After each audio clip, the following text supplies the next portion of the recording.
Clairement, vous imaginez bien que si on se lance dans une affaire comme celle-ci, on a du biscuit, comme on dit, on a des éléments, on a des sources, on a des preuves irréfutables de ce que nous avançons.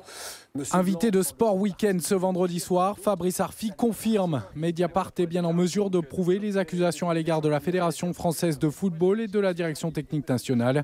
La 3F et la DTN auraient accepté la mise en place de quotas visant à limiter le nombre d'Africains et de Maghrébins dans les centres de formation. Au siège de la 3F, ce vendredi se tenait un conseil fédéral quelque peu agité.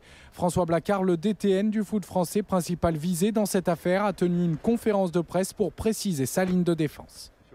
Bien sûr que je dément. Je vous invite à venir voir toutes les actions que l'on mène et vous verrez comment ça se passe. Donc c'est une évidence, hein.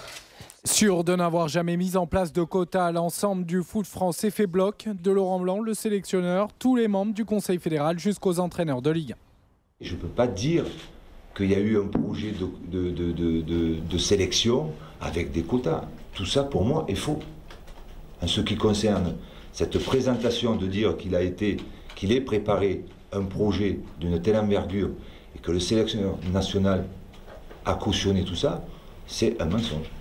Fernand Duchossois, le président de la Fédération française de football, annonce dans la foulée qu'une enquête interne allait être menée, sans doute avec la participation du ministère de la Jeunesse et des Sports, afin de déterminer si François Blacquart, le DTN, a décidé la mise en place de ces quotas. Si les allégations sont vérifiées, il est purement et simplement viré.